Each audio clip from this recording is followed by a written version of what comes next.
घने हरे भरे जंगल में एक नन्हा और प्यारा पांडा पोपू रहता था। वह बहुत चंचल था और बांस के पेड़ों के बीच उछलकूद करता रहता था।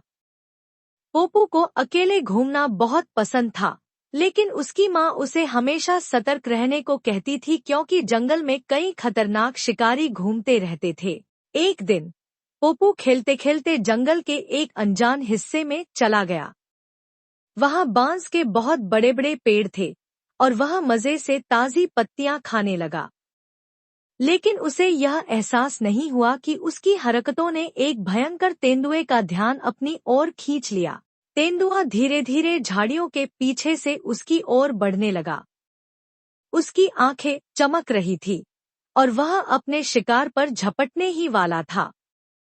पोपू ने जैसे ही पीछे मुड़कर देखा, वह डर से कांपने लगा।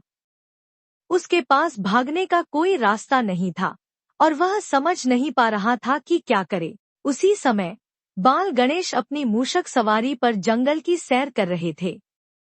उन्होंने दूर से देखा कि नन्हा पांडा खतरे में है।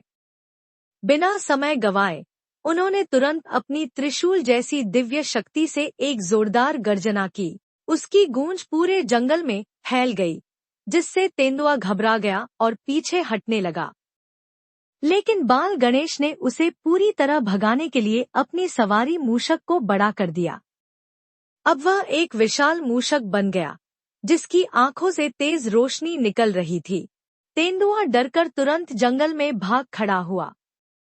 पोपू अब भी कांप रहा था, लेकिन जब उसने बाल गणेश को मुस्कुराते हुए देखा, तो उसे लगा कि कोई दिव्य शक्ति उसकी रक्षा के लिए आई थी। पोपू ने झुककर बाल गणेश को धन्यवाद दिया और कहा, अगर आप नहीं होते तो आज मैं तेंदुए का शिकार बन जाता। बाल गणेश हंसकर बोले, डरो मत, जब भी संकट आए सच्चे मन से भगवान को पुकारो, मदद जरूर मिलेगी। इसके बाद बाल गणेश अपनी मूषक सवारी पर वापस आकाश में उड़ गए और पोपू खुशी खुशी अपने घर लौट आया। उसने तय किया कि अब कभी अकेले जंगल में इतनी दूर नहीं जाएगा।